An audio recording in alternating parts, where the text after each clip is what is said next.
Greetings, One Love family, coming to you from the Maker's Bar Podcast Bureau. I am so glad you're here with us and welcome back.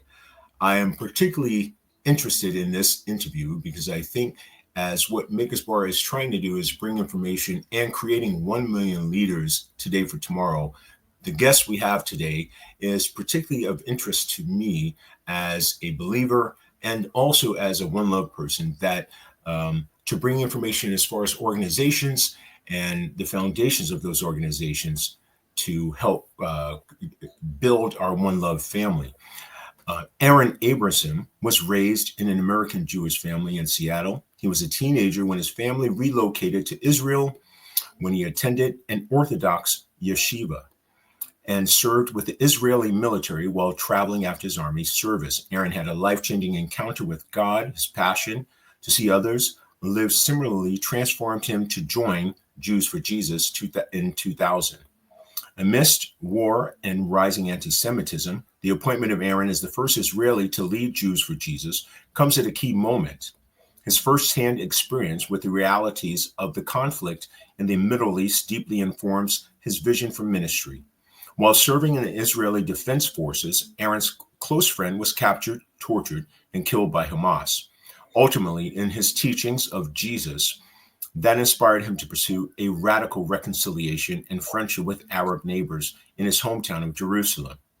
As Jews for Jesus chief operating officer over the last 6 years, Aaron has had oversight over our North American and UK ministry teams, as well as church engagement and communication departments.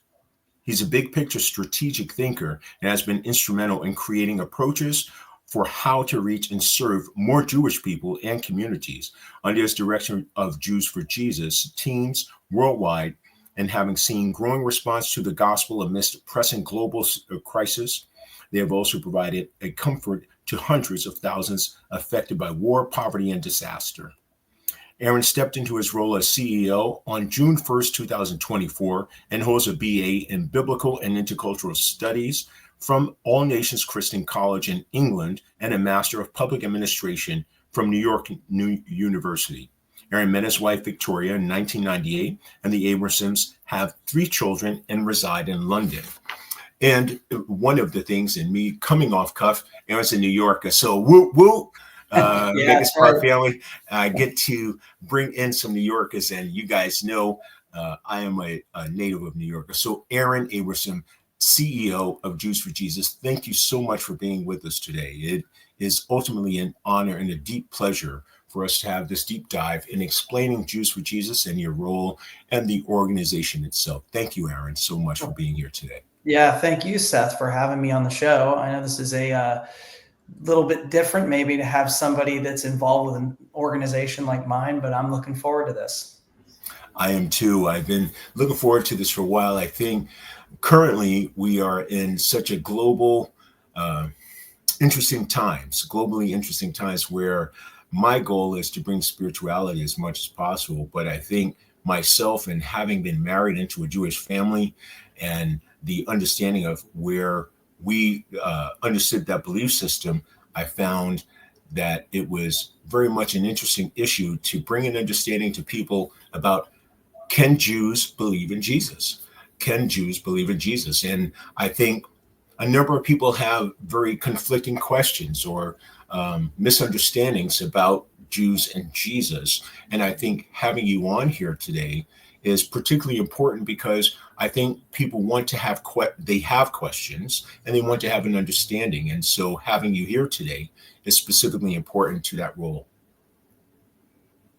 Absolutely. I think that a lot of people have a sense of maybe even confusion when they hear of Jews that believe in Jesus, because they think that these are mutually exclusive ideas. You're Jewish, and therefore you can't believe in Jesus. But when we go all the way back, reverse all the way back to the first followers of Jesus, we know that they were first century Jews who had discovered their Jewish Messiah.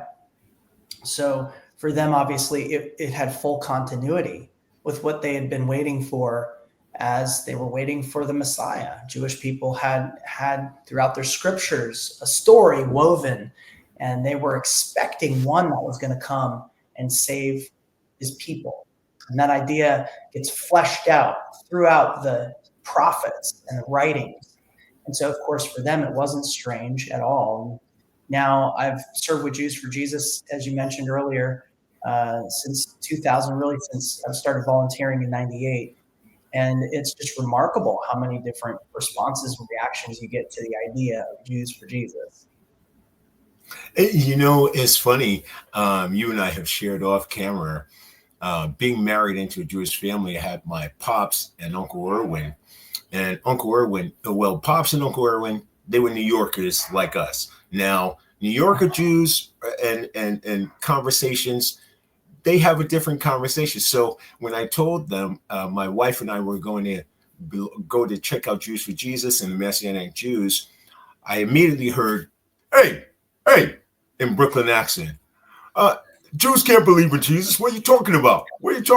And so for me, it has been a particularly interesting journey because Uncle Erwin and Pops, their questions were, they couldn't get past a Jew believing in Jesus and what the organization was. And so when I was young and married, I wanted to connect my family to a part of what our origin was. And it seemed that the first people that were involved in some of the civil rights movement and working with Black people were Jews for Jesus or Jewish people who were fighting for civil rights and so forth. It just seemed a natural movement for me to be likened to as far as love and welcoming.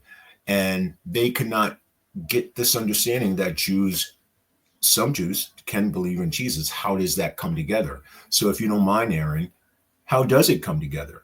When did Jews for Jesus start? How can Jews believe in Jesus? What was your journey to where you're at now, if you don't mind sharing with us?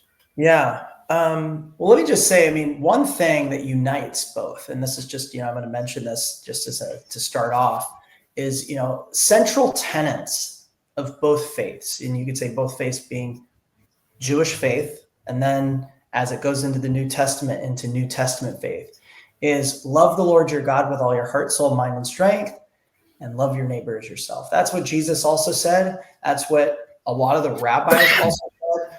And that foundation gives us empathy. It gives us a heart for other people. And that love is actually something that is threaded throughout the Hebrew Bible, throughout the scriptures.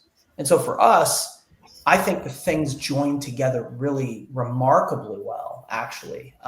The Old Testament, or the Tanakh, as we call it in Hebrew, and the New Testament. But let me tell you a little bit about Jews for Jesus. Jews for Jesus started in 1973, though there were people volunteering before that. So you have to understand there's a name, just Jews for Jesus, for kind of anybody that's from a Jewish background who becomes a believer in Jesus. Sometimes people just go, oh, he's a Jew for Jesus, or she's a Jew for Jesus. And it became a little bit of just a catchphrase. And you know what I mean? It's like, okay, it's kind of generic a little bit, but there's an organization, Jews for Jesus, that got launched out of this movement in the 1970s, where a lot of Jewish people in the United States post, really right around civil rights movement, Vietnam War, a lot of them were asking deep spiritual questions. Why are we here? What is happening? And as that started to unfold, the message of Jesus became so compelling to so many of these young Jewish people that there was a move of a lot of Jewish people coming to believe in Jesus at this time in the late 60s, early 70s. And many of them started to get together and say, how come our people don't know about this? And when they would come home and they would tell their families, hey, guess what? I'm a Jew who believes that Jesus is the Messiah. A lot of times their parents would react,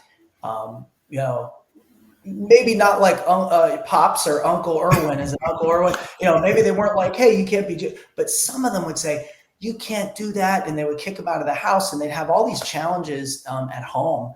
And some of their friends and other people would really just not relate to them anymore. So it was a little bit like very controversial, very difficult.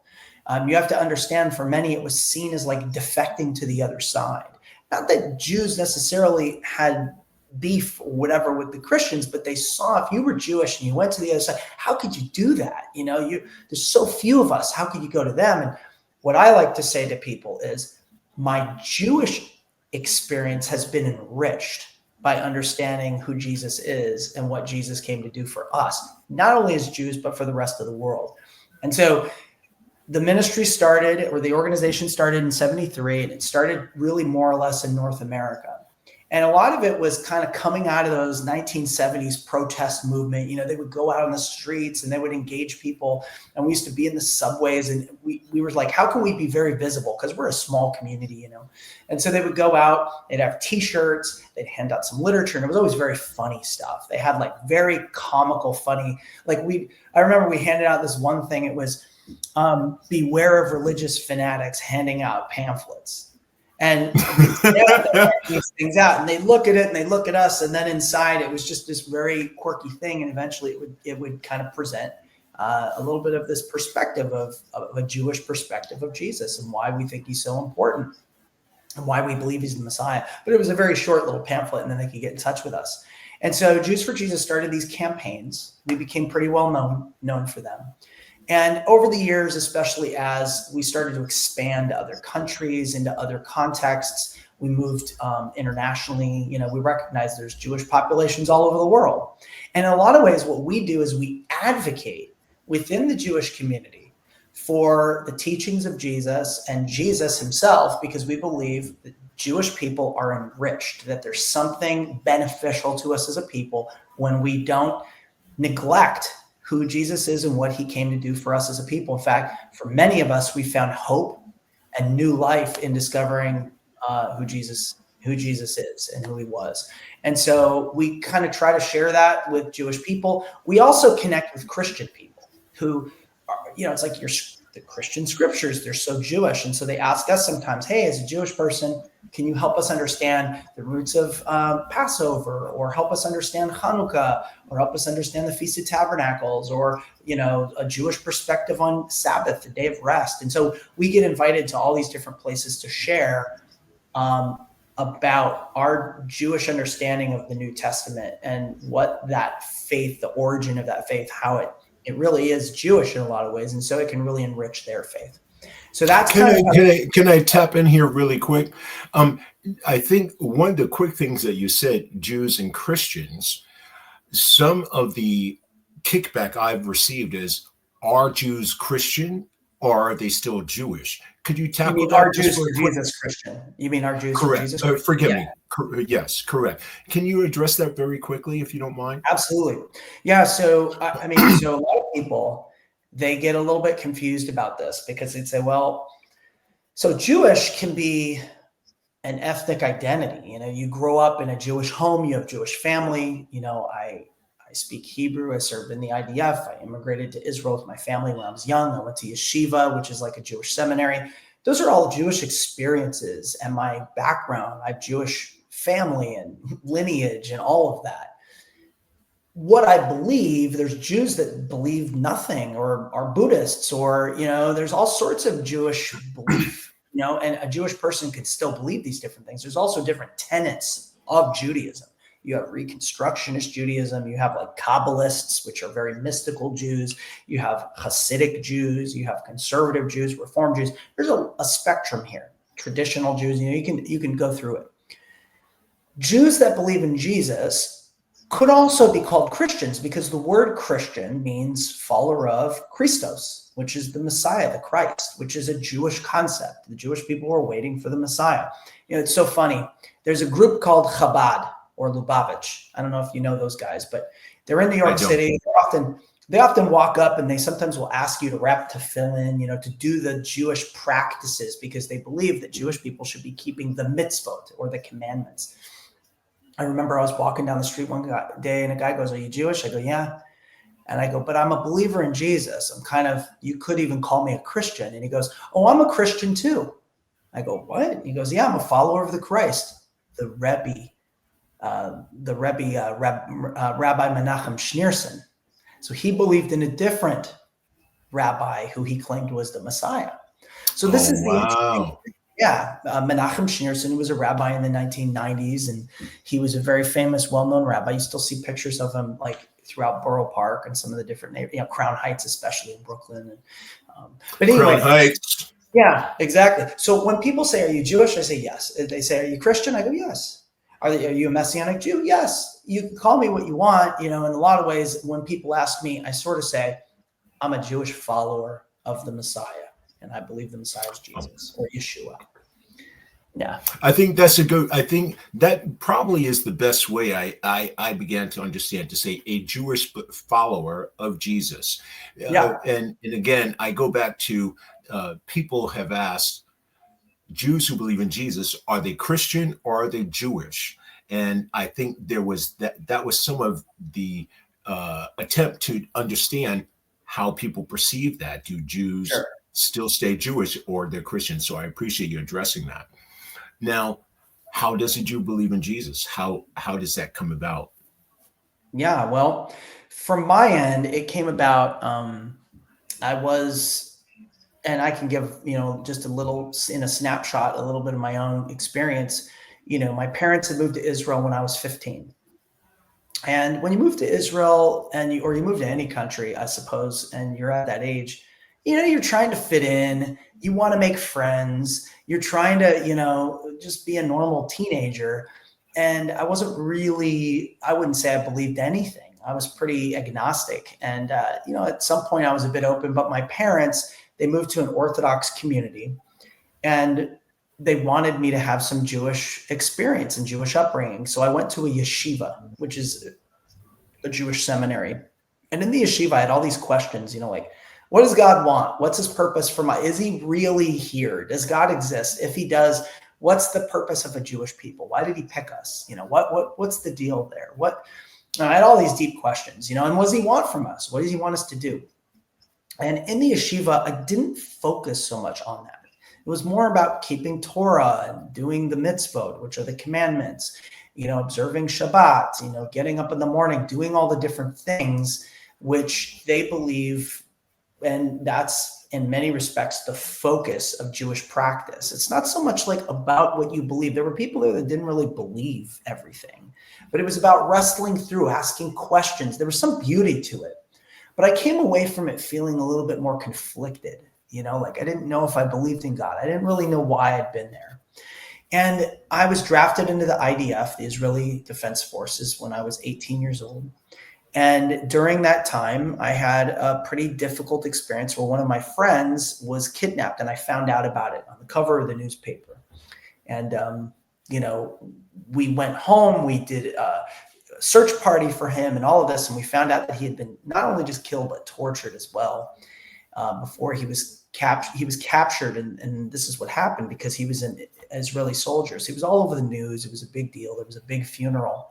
But it made me resent living in Israel, resent my Jewish identity. I didn't want anything to do with it. I wanted to finish my military service and just leave. And so I saved up money and I went back to the United States thinking all my problems would go away in America, right? And I went to New York and I went to California and I was traveling around and I found myself feeling quite lost.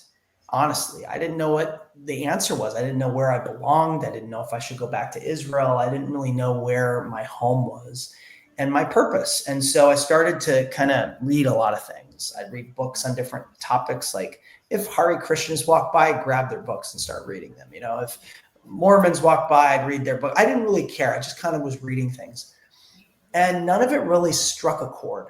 It all just was like, I don't know. This is just more confusing. But somebody challenged me at one point to read the Brit Hadashah. In Hebrew, that means New Testament. And I thought, okay, New Testament, that's interesting. I know that obviously Christians believe this. I don't know why. I've already tried the Old Testament. Why would I need the New Testament? But I started to read it and I found hope. I just started to believe like, wow, maybe there's a purpose to my life. Maybe God has something in store for me. Maybe even with all my flaws, God could still use me. That was really at the crux, because I knew who I was. I knew I wasn't perfect. I knew I didn't fit into a mold, that was particularly religious. So I started to kind of pray really for the first time, God, if you're real, if any of this is real, I want to find out more. And I got to say, I found like light, like suddenly I found my outlook brighter. I found like my heart was lifted. I felt like, I don't know what it was, but just this whole release. I felt a spiritual encounter with God. And I started to pray, and I found myself wanting to follow this Jesus. I didn't, it's just like, I can't help this guy's life. I mean, it was amazing. And if I could, emulate any of that in my life, that would be a win. How can I find a way to become more like Jesus in a sense, with his love and his heart. And I just found like I had so much bitterness and a lot of resentment. And so I started to pray and follow him and read the Bible and all this. And the first church I went to was in Jerusalem. I came back to Israel at this time, right when I was reading all this and this was happening. I found this church in Jerusalem. The pastor's name was Issam Hussein. Okay, so he's not a Jewish pastor. He's actually an Arab. He's from a Druze background. And this pastor had all these former Muslims in his church. It was in the old city in Jerusalem. And I remember going into church this one day, and I was thinking to myself, am I in the right neighborhood? I'm one of the only, and I walk through the doors, and this pastor is looking out at me, and all these people they're down in like this room downstairs, and they're like looking at me. And who are you? Oh, my name's Aaron Abramson, like in Hebrew. I am a believer in Yeshua and Jesus. Can I come in? And the pastor gives me a hug and he invites me in. Everybody, and I remember just thinking, this is real. Like, it's not just words on a page. These people's lives are transformed. My life is transformed. We were no longer like bitter enemies anymore. And that to me, it helped me realize that the gospel, this idea that we see unfolding, it has power. And that was something that I wanted other Israelis and other Jewish people to know about. I just wanted them to have the opportunity that I had to, if they don't want anything to do with it, shalom, I want to bless you, whatever. But if you find something in this that's useful to you and beneficial to your soul, then I've gained something, and I feel good about that. I feel like that's enriched their lives in some deeper way. As Jewish people, I would never say to somebody, stop being Jewish. And I don't even think you can really stop being Jewish. I don't think so either. You'd be a bad Jew, but you can't really, That's what Pops used to say. Oh, yeah. Well, in particular, Uncle Erwin, you say, you're a bad Jew, you believe in Jesus. What are you doing? Well, you might say that about me. I believe that it's one of the most wonderful things you can do. I believe it fulfilled so much of who I was as a Jewish person, and now has enriched my life as a Jewish person as well. And so that's why I joined Jews for Jesus, is so I could kind of go out, tell other Jewish people, hey, guess what? I found so much life and light and hope through this. If this is something that could benefit you, great. And so that's really what I get to do. So the organization Jews for Jesus, how extensive is it? I know you're in the UK. I know it has grown out. How extensive is it in other countries? Because it's expanded from North America. Mm-hmm. Where else does it travel? And give us an idea or a sense of its reach. So we try to be in major Jewish population centers. I mean, we don't have every single Jewish community covered. I wish that we had a presence in everyone. We are online in a lot of countries. And so our major centers, I mean, we've got work in the United States, of course, because I mentioned I've been in New York, LA, San Francisco, Toronto in Canada. We've got other work as well that happens throughout the United States in different places, but really those are major centers where a lot happens in North America. But then as you go overseas to Europe, we've got London, we've got Paris, we've got Budapest, we've got Berlin, we've got work in Odessa and Kyiv, in what have I forgotten? I'm sure I've forgotten some. We've got stuff going on. We got a team in Sydney, Australia. We've got a team in Johannesburg, South Africa. And then we've got multiple teams throughout Israel. So there's a lot going on in Israel because of the size of the population there. So one of our largest works is there. We've got nearly 60 staff, and they're all Hebrew-speaking indigenous Israeli staff. So, and they're great people. So we've just got a wonderful team around the world, and we work in lots of different Jewish types of communities. So it's not, when you say Jewish, it's kind of a sort of spectrum of observance and tradition, and each culture is a bit different. And so what looks like in Paris is very different than, for example, what it looks like in London. Those are two very different Jewish populations. And so each of those teams then is a little bit different in its composition and what they focus on. Is there a difference, and you mentioned it, and I mentioned it a little bit, between Messianic Jews as an organization and Jews for Jesus, or are they pretty much the same? Well, so there is no organization really that's called Messianic Jews. Messianic Jews are just how many Jews who believe or follow Jesus describe themselves. In Israel, I typically use that term. In Hebrew, it's Yehudi Mashiach, which is the same. It's literally a translation. It just makes more sense to Jewish people because I think when you say Christian, it has different connotations there. It's like high church and Catholic and all this kind of stuff. They don't really understand the difference. And so when I say I'm a Messianic Jew and I follow Yeshua, they're like, oh, I've heard of that. They've heard of it. They know it more. It's become more prevalent. So Messianic Jews is more of like a term that a lot of people, and there's a lot of different ministries and organizations out there that do work in this space. It's not just us. There's others out there. And a lot of them would also call themselves Messianic Jews. So you can call yourself a Messianic Jew, or you can, or if you prefer something else, you can. But it's a way that you describe yourself versus like an organization or a particular mission, which is, has purpose and trying to accomplish something. And is there a hierarchy? I know in some Christian denominations, you have a bishop or you have a pastor, you have a deacon's board, you have the treasurer. Is there a hierarchy in the Jews for Jesus similar to that in their worship places they go to or sanctuaries? Yeah, so Jews for Jesus, some of our staff are part of congregations, and they could be part of Messianic congregations. Some of them are part of churches. We don't determine where they have to be part of things. We do have some associated, you could say, congregations to Jews for Jesus, but we really don't. We're not like rabbis where we go and plant congregations typically. Usually what we do is we try to do advocacy work in the communities in which we're in. We do Jewish holiday and life services and all that kind of stuff. We do bar and bat mitzvahs, a lot of things that, we kind of explore around Jewish life. But we also encourage people to be part of a community of faith, where they're going to get fed. And so if they can attend a Messianic congregation, we support them to do that. If in their area there's churches that's what they have, then we encourage them to do that. We just want them to get enriched. And so our goal is to share with them. Some of them never have walked into a church or a Messianic congregation. They have no idea why they would. And so we kind of go out to the community, connect with them in all these different ways where we invite them in. And then a lot of ways help them process some of the questions and explore who Jesus is in a very safe environment and in a safe setting.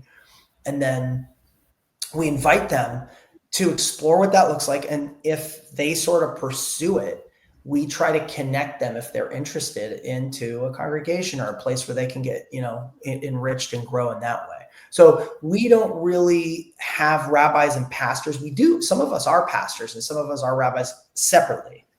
But none of us in the organization, it's not really built around like a house of worship as much as you do have what are called Messianic congregations. And those are— That's what I belonged to, was a Messianic congregation. Yeah. And there's a number of them around, throughout the country. There's different ones. And so, people may go to a Messianic congregation and they may worship in a Jewish style with Messianic song, kind of style worship, and maybe some Jewish liturgy. And they might blend some Jewish liturgy with New Testament stuff. And they're all a little bit different. So it's kind of a whole spectrum of what you might get when you go to a Messianic congregation. But Yeah, I've been to some of them, and some of them they've had me come and visit and speak from time to time. And my family, we've attended some. And Jews for Jesus, we do holiday events and things like that, but we try to encourage people to belong to a local congregation. So, in the local congregations, are they welcoming to other communities? For example, I know the congregation I belong to, and that was the term they used, me being of color and married into a Jewish family, they were welcoming in the sense that, okay, come in. But I wasn't quite sure, how does that work? Does Jews for Jesus welcome other cultures, other ethnicities? Oh yeah. Is maybe there's a proselytation method? I wasn't quite sure how to put that, but how does that work when it comes to people who are not Jewish? Because I know Jews for Jesus primarily is about Jews who believe in Jesus, but as far as other communities go, how does Yeah. that work? So our organization concentrates its efforts on connecting with Jewish people in different places around the world, but our events are very inclusive. We invite people, they can even have different religious beliefs. We don't really discriminate or mind. We like diversity within our contexts. We like generational diversity. We like, that there's different, there's women and men involved in even leadership. I mean, we have a very broad kind of approach to how we do things. And we like that there's people from different cultural contexts and different backgrounds. So the one thing we do is if a person is on the front line, so to speak, on our outreach teams, and they are representing Jews for Jesus in that kind of sort of more direct way, we want them to be either married to somebody Jewish or from a Jewish background themselves. Otherwise, people talk to them and they go, well, are you Jewish? And they go, I don't know what you're talking about. And they go, well, why do you call yourselves Jews for Jesus then? That's ridiculous. So we don't do that, but we have a whole ton of support staff that are from all sorts of different backgrounds, but we do ask people to believe in the cause. If they don't believe in the cause at all, it wouldn't really make sense for them to, kind of be on our team, more full time. So that we have people from different faith, different Christian traditions, different Messianic traditions. We're pretty open about all of that. But when we have events, we get people from all over the place. I mean, in New York, we have our organization is right near NYU. All sorts of people come to our events, and we love it. We're excited that people come and have different perspectives and questions and things like that. So yeah, we're pretty inclusive across the board. And in the founders from the beginning, when Jews for Jesus started, was there a particular person or was it a group that said, let's create this organization? How did that start? Yeah, so there was a guy by the name of Moish Rosen. Actually, he's got a book called Called to Controversy. That is an interesting book. He was, from a traditional Jewish family, and him and his wife were married, both Jewish, and then his wife was the first one who became interested in Jesus. And I believe through like singing Christmas carols and things like that around Christmas, she was like attracted to, who is this Jesus? And at some point she became a believer in Jesus, and he had a very hard time with it initially. But I think through exploring himself, he became convinced that Jesus is the Messiah, and he began to share his faith with others. He got involved in some different organizations at that time. One of the organizations he was involved with was called American Board of Missions to the Jews, which was this kind of historic mission to the Jewish community in New York City. He was in New York for a while.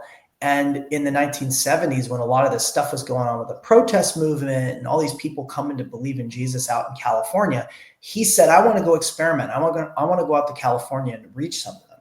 And so he deconstructed his whole approach. He came, with a very creative style of connecting with them that was just very different and relational and, very humorous. And a lot of the literature and things they were using was just so edgy at the time that a lot of young people got around him. And so he had this whole group of like volunteers.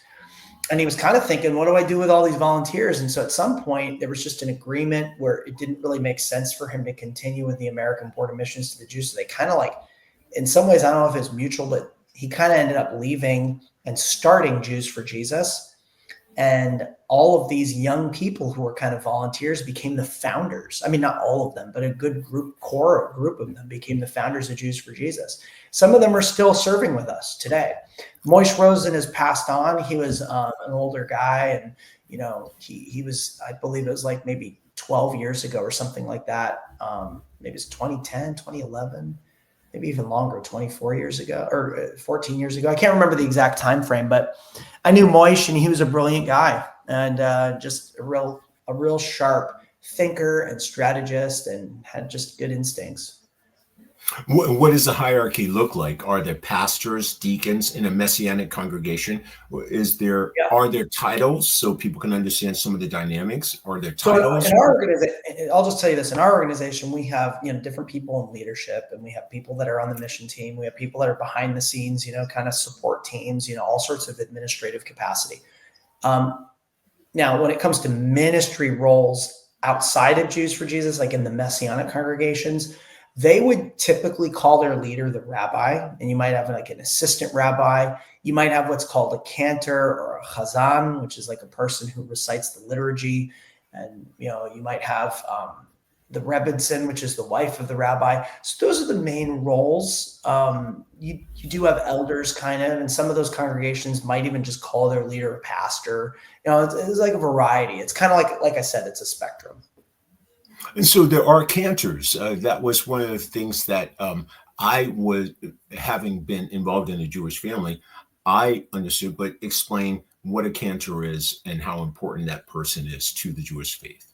Yeah, so the cantor would read through Jewish liturgy and Jewish scripture, and would sing. There's melodies associated with all of these prayers, and the Siddur, or the Hebrew prayer book. It's like the common book of prayer kind of for the Jewish people. It's this very extensive, rich, a lot of scripture, series of prayers. There's scripture in there. There's different kind of like history and different things that it mentioned, but it's really a prayer book. And so those prayers are rich, and they come from the scripture. So a lot of people love them, and so they continue. If they were raised Jewish and they remembered some of them, they would still, if they feel comfortable reciting that, or they feel they were raised with that, they would continue to do that. And so we might a chazan or a cantor would recite those in the synagogue.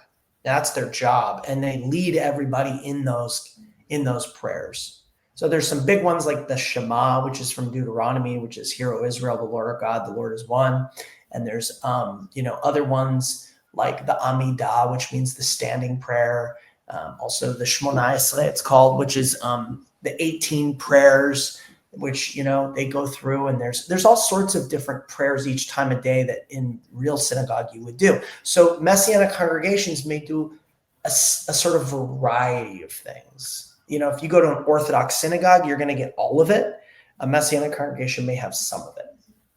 Oh, I'm glad you pointed that out, because I think people don't get that. Now, I also know that with Pops and Uncle Erwin, they said Jewish traditions can't be in Jews for Jesus. Are Jewish traditions still welcome in Jews for Jesus? Oh, yeah, absolutely. I mean, a lot of the experience that we've had, and I've raised my kids with Jewish holidays.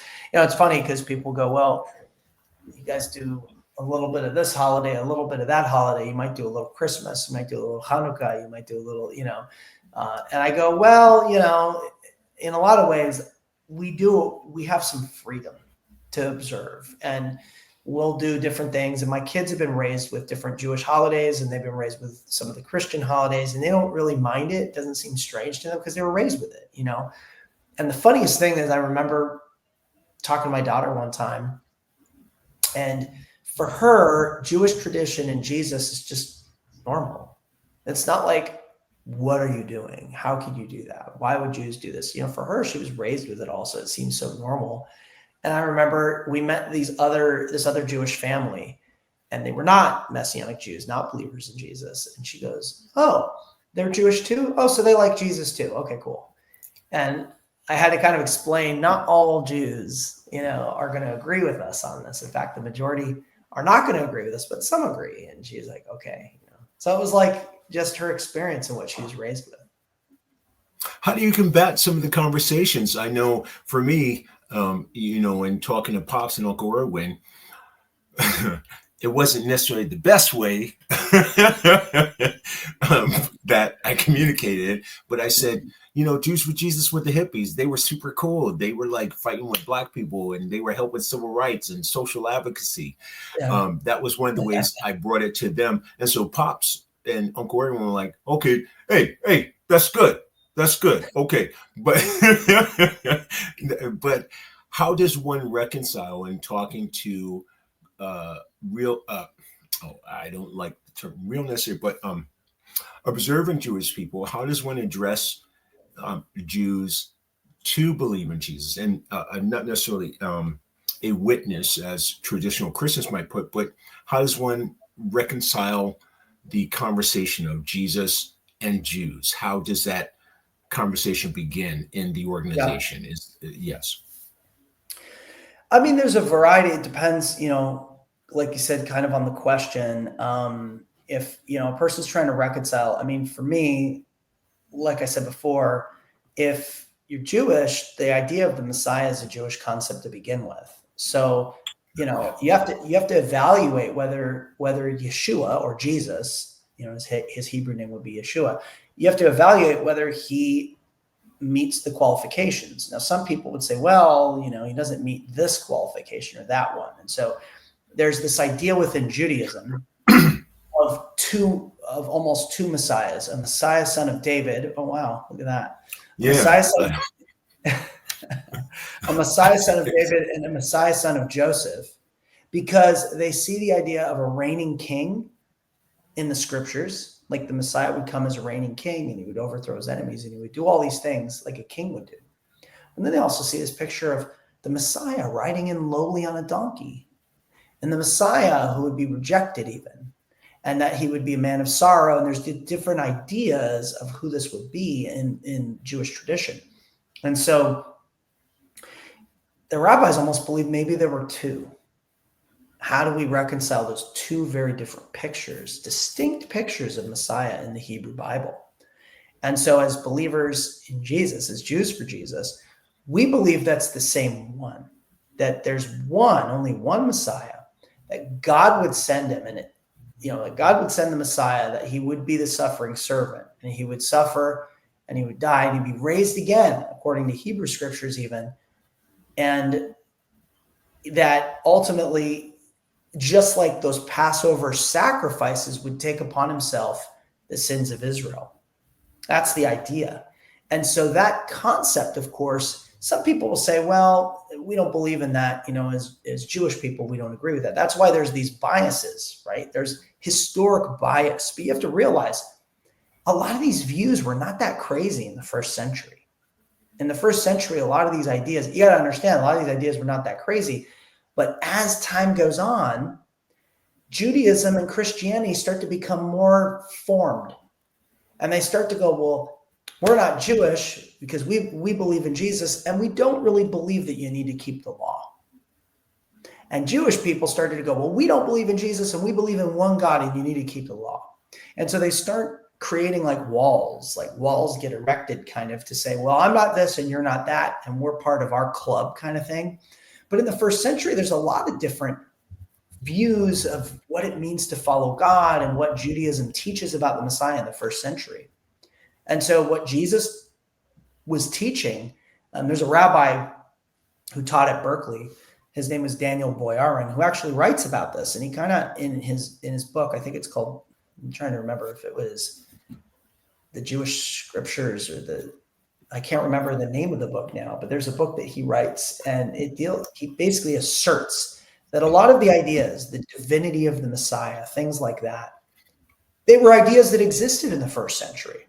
They weren't strange. They weren't that out there. And there were different viewpoints within the Jewish community. So you got to realize today we go, well, we don't believe this, to set ourselves apart, to create like an other, you know what I'm saying? To sort of, I do, create a wall, and to say, well, I don't believe that. And, so it's kind of like we created these clubs. You can be part of our club if you believe the following things, And in some ways, Christianity did this too, because think about it. The origins of Christianity were pretty Jewish.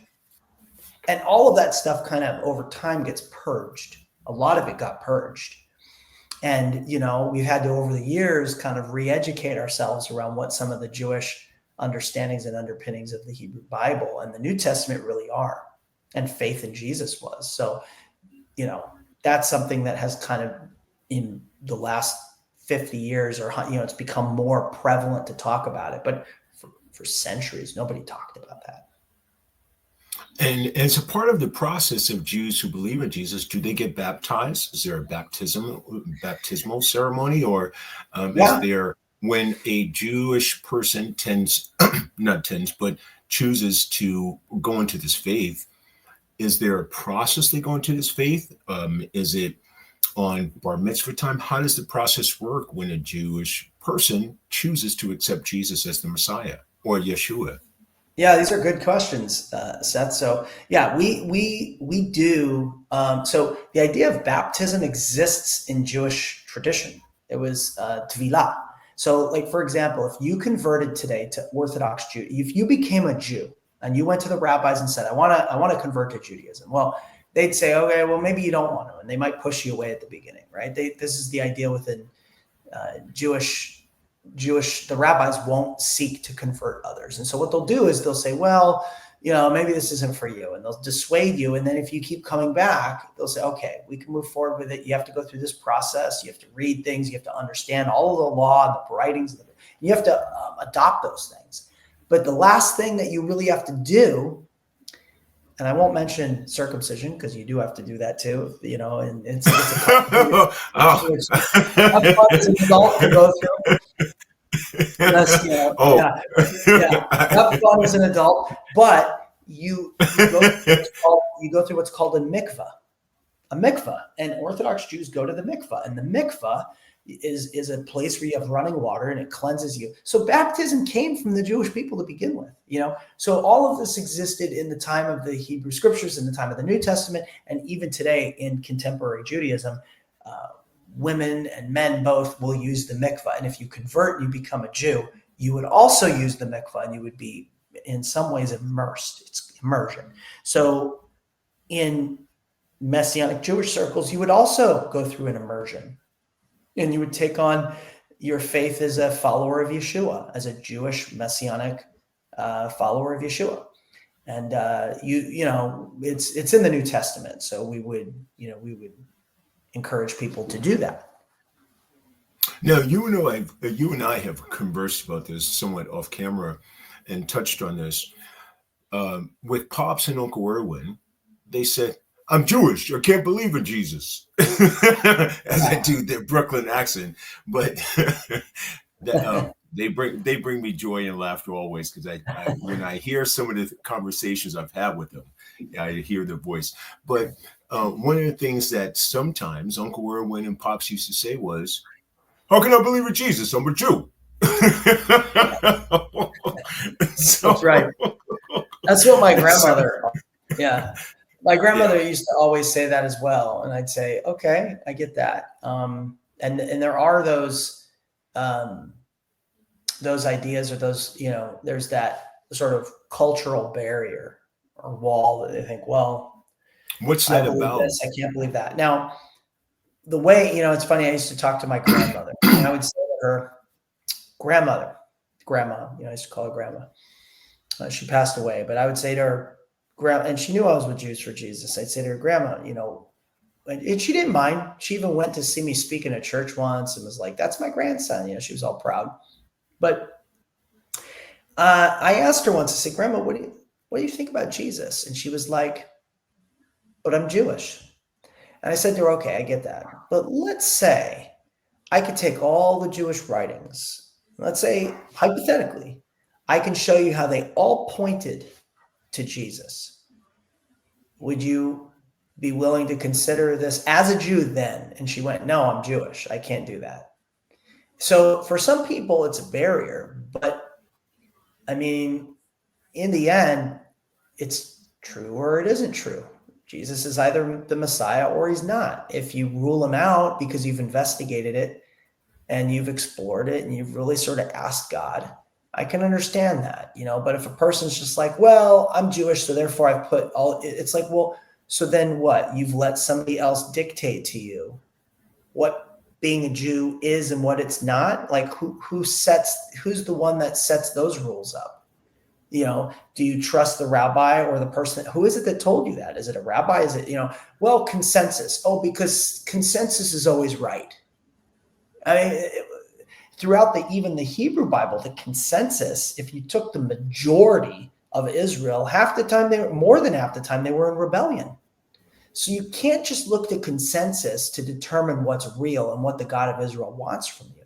So that's, in my opinion, as a Jew, I'd give myself the opportunity to examine this and give it a real examination, because I didn't want to just be like, well, I'm just following the herd. And if they all tell me that this is wrong and you can't be Jewish, it's like, but why? Like if Jesus was the Jewish Messiah, why he would be for Jews? Like what? I don't understand why we would dismiss that. Now, if you have dismissed it after an educated look and you really explored it and you didn't just go to biased sources, okay, this is the other thing. People just go to the sources that are biased confirmation, right? They just go to places where it's like, well, I already believe this. I'm going to go to this rabbi because he knows he's going to agree with me. But you really look on the other side and you explore and you have an open mind. I think that you might be surprised what you find. So I think sometimes the block, and you mentioned it, as I mentioned with Pops, is I'm Jewish, I can't believe in Jesus. And I feel that what I've learned to understand is that through communication is the question, like you asked, so what do you think about Jesus? And I think that's the question. Now, in that, yes. And so sometimes I think that Jewish people feel they'll lose their Jewishness if they believe in Jesus. Is that a part of the process? Do they lose their Jewishness by believing in Jesus, or no? No, in fact, I feel that people have a very rich Jewish experience for those who choose to.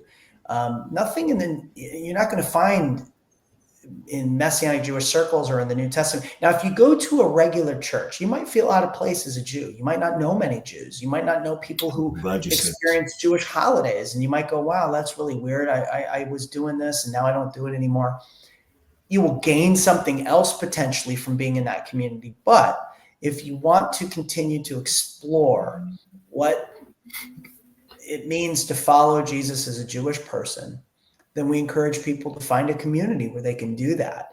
And there's a lot of communities out there, and people can explore them and have very rich Jewish experiences. Their kids can be bar and bat mitzvah. There's camps for Messianic kids there. You got to look for it a little bit because it's kind of a minority, but it's out there. There's congregations where they observe Jewish traditions. You can eat kosher. The Bible doesn't say, well, you have to eat ham sandwiches now and pork. It's like, well, if you want to keep kosher and you continue to feel that as a Jewish person is important, and there's nowhere in the Bible that says you shouldn't eat kosher, then continue to eat kosher by all means, So those are some of the, I think, nuances, I'd say, of following the tradition and following after this, and finding a community that you can do that in a way which enhances not just status quo, but even enhances your Jewish experience, because the Bible really gives a purpose for the original call of Jewish people. In the Pentateuch, in the 5 books of Moses, it says in there that the Jewish people were called to be a light to the nations. They were called to be evangelists, if you think about it.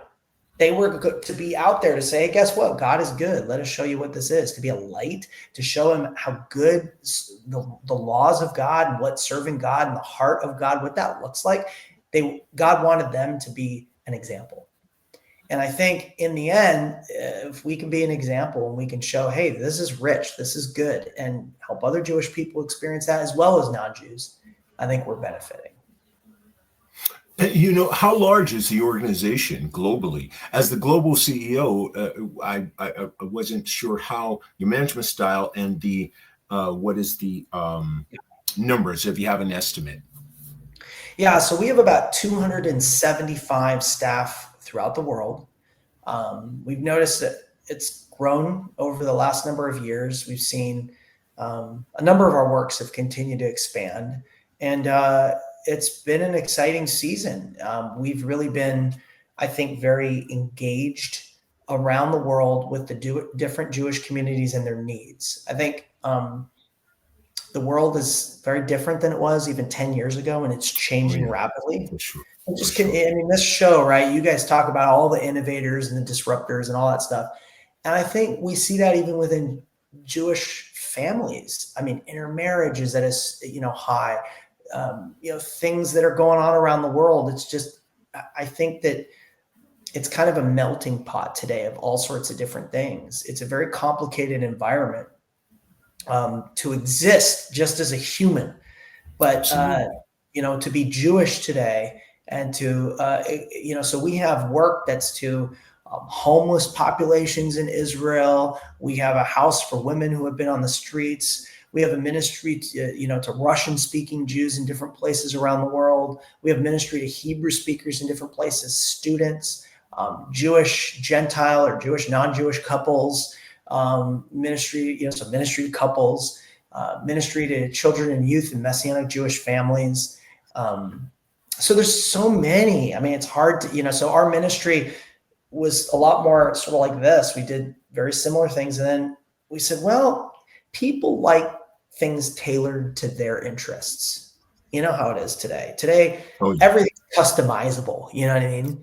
So Yes. if you just offer one thing, in a sense, you get a few people who like that. But now we offer a lot of different things. And that gives a lot of people opportunity, exposure, and engagement on different fronts. You can come in and engage with our video content. We've got all sorts of great stuff. We've got a channel on YouTube called So Be It, and that's been fun. They do like street interviews with people in Israel and stuff like that, just on different beliefs and what they think. And they'll do things like where they read from like a passage from the New Testament. Like, okay, you got to guess, is this New Testament or Old Testament? They'll ask Israelis, and it's always interesting to see what people say. But they just kind of get the average everyday guy on the street, his poll on stuff and what he thinks. And so that's been really fun. But a lot of the time, it just boils down to individual connection. Everything we do boils down to individual relationships and connection with people. So we build relationships, we connect with people. And if we can help people on their spiritual journey, and we can help some people meet their needs even along the way, like if they're struggling, like, we'll try and do that. We'll step out and try and do that and serve them. And then kind of an off-center question.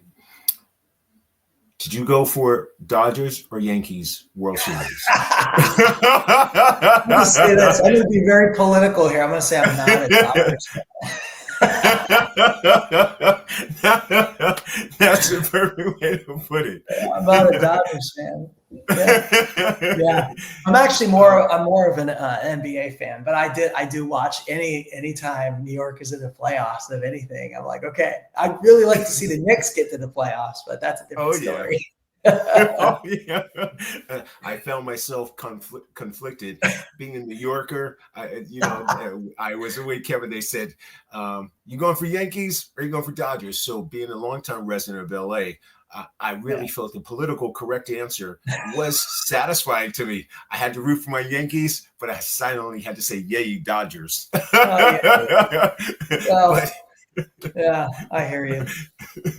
But so I got to tell you, I really had hoped to expose people to an understanding of what Jews for Jesus meant. And I think a number of people have misperceptions and they don't have questions answered.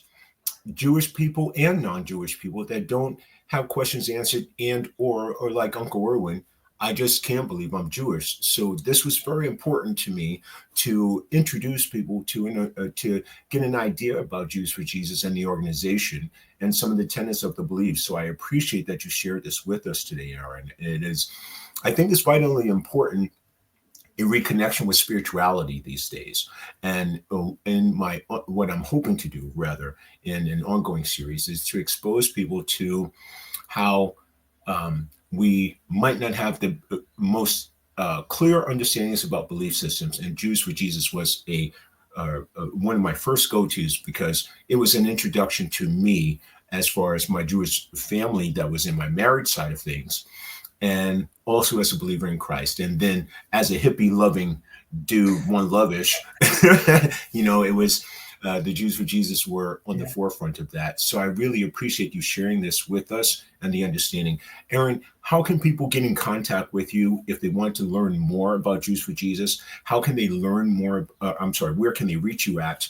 And what is the best informational pieces of advice you would like to give as a closing statement? Absolutely, yeah.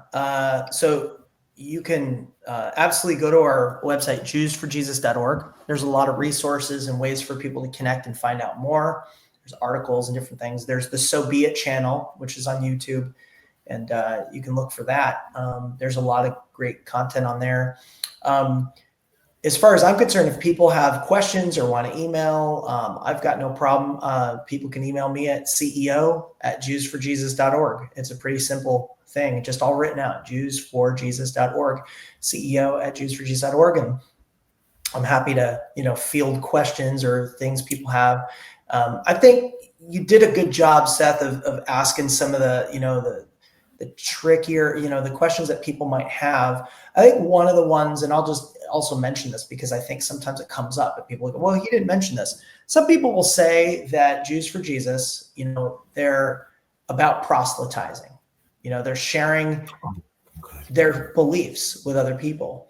And that is actually true. We share our beliefs with other people. Like I said before, I believe Jewish people were the first proselytes, right? Like we reached out, and Greeks were coming to faith through, as they were coming to believe in the one God of Israel. And, so in a lot of ways, it's not that crazy that we share our views. The other thing is, I think, and we're not hiding who we are. We're Jews for Jesus. We're not going to some people say, well, I haven't been clear about what it is that you do. It's like, well, I'm Jewish and I'm for Jesus. And I tell people that. I have no bones about it. I don't hide it. I don't want to force anybody to do anything. We just want to present a marginalized viewpoint in the Jewish community that we think there's room for different opinions. I love exposing the Jewish world to different ideas and different opinions and thinking through different ideas and wrestling with those. And I think our history as Jewish people, it's wrestling through deep questions and issues. And I think that's part of the Jewish tradition, which is why I love what I get to do. But I think sometimes people have conflict around that issue. And they go, well, you shouldn't be telling me what you believe. And I'm like, well, you're telling me what you believe right now, that I shouldn't have the right to talk to somebody else about what I think. I'm so glad you brought this up. Yes. But everybody's in the end, everybody's got a viewpoint. Everybody's selling something. Everybody's got some idea of what they think the truth is. And, if you feel that you've got a different truth and you want to talk about it, more power to you. Let's chat. I would invite that kind of conversation. And so I think that's the posture we take. And so I want to make sure that people understand that about us, that we're not, looking to push something on somebody that's not interested. People can attend our events, whether they agree with me or not, whether they believe anything, that they could believe that Jesus didn't even exist. In fact, some of the people that we have regulars come into our events, they're atheists, and they go, we just love being part of this community. And so we invite them to come back. And, that's kind of our view. It's all, life, as you know, is complicated, and we need to talk and we need to wrestle through stuff and discuss the issues and not be in our polar camps. And I think sometimes that happens, so. And you said in our polar camps, and I'm so glad you mentioned that as one of the portions of this, because I'm very much about building what we can see as a bridge where we can communicate in a positive sense to learn more about that and not be in these polar camps. So I'm so glad that you had mentioned that. I think it's extremely important to do that. Yeah. Aaron, I was just going to say, what would you say to someone who was just coming to, as a Jewish person, who was just coming to discover questions about who is this Messiah? What would be the thing you would say to them? Yeah, I would say if they're asking who is this Jesus, and they're really asking it honestly, they really want to go through it. I think number one, there's a faith leap no matter what you believe. I mean, the spiritual stuff, I mean, it's spiritual stuff. You experience it, but you can't necessarily, I mean, people would say they have proof of things, but we have a lot of questions about the universe and the origins and things. And, we all believe different things, but this is the thing that I believe resonates.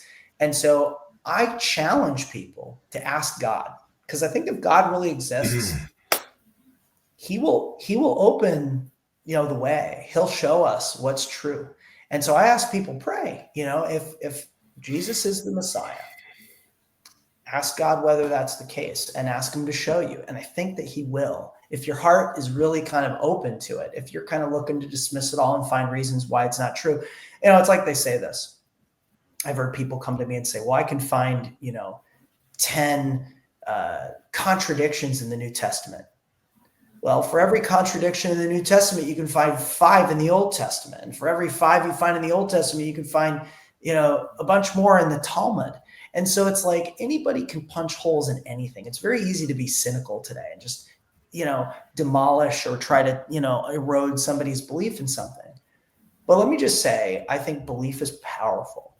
And I've discovered that following Jesus has enriched my life in such a way that I would just say to people, it works. That's like, for me, the bottom line. Look, if it works, then I'm going to be a salesman for it. I'm going to talk about it all the time.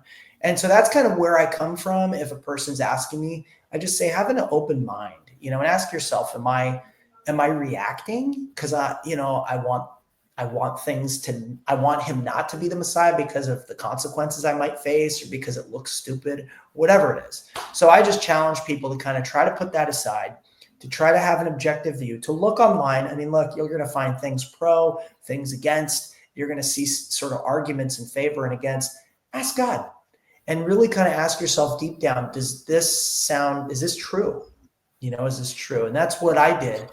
And as I began to explore it, the words of Jesus were truth, man. That's kind of where I came from and how I found that. And so I know everybody's got different views, and there's a lot of viewers on this show that are going to see things different, maybe think, that guy's a little out there. That's fine. I'm okay being out there. I just, I think don't throw the baby out with the bathwater. Well, they throw me out as the bathwater, so sometimes. All right. A couple of times. But I've gotten used to being the outsider in that sense. Yeah. So I definitely relate to that. Aaron, I got to tell you, thank you so much, my dear brother. This was the most pleasant experience and the most eye-opening, and I hope that a number of people have a better understanding as far as the organization, and that it behooves people to check it out a little bit more. This has been an extreme pleasure of mine in the discovery of how the organization works and what it's about and your role. So I thank you so much on behalf of Maker's Bar and our audience in this deep dive of Jews for Jesus and the organization. Thank you so much for being with us today, Aaron. It has been such a joy and a pleasure, truly. Thanks for having me, Seth, and thanks to Maker's Bar. Yeah. Thank you so much. And again, one more time, what's the email and or the website they can reach you at if they have questions, please? Yeah, so CEO@JewsForJesus.org is going to come to me, and they can also go to JewsForJesus.org, which is our global site. There's also sites in different countries, so if you just search Google Jews for Jesus, you'll probably see things. And then finally, our So Be It channel, which is a lot of fun. You get to those guys on there are great too. The guys who run the videos there, they're good interviewers. They're good buddies of mine too. So. And Aaron, I'd like to catch up with you in a few months. Would you be open to coming back to our audience and giving them some updates and where things are going with Jews for Jesus? For sure. And also some of the spotlights of your leadership style and mentorship programs and or advocacy programs that you guys might be involved with. And so I'd love to welcome you back if you'd be open to come and share with us again. Sounds good. Okay. Yeah. Aaron, so much love to you. Thank you so much, my good friend. Thank you too, Seth. Yeah. Absolutely. Take care, man. Absolutely. So on behalf of Maker's Bar, where we're creating 1 million leaders today for tomorrow, Aaron Abramson, did I say that correct, Aaron? Aaron Abramson? Yes. Abramson. On behalf of Maker's Bar, we thank you so much. Remember, the Love Evolution begins with you. So much love back to you. Stay woke and stay present. Be involved. Research and inquire. Make Us Bar, we are bringing you the most innovative leaders and interviews, and we're so glad you chose to select our channel. Please press like, subscribe, and share. Share the good news of what Make Us Bar is trying to do. And on behalf of Make Us Bar, we thank Aaron and we thank Jews for Jesus. And and myself, Seth Garu Baxter. One love, good family. We hope to see you again. God bless, and we truly love you. Take good care, people. We will see you again next time.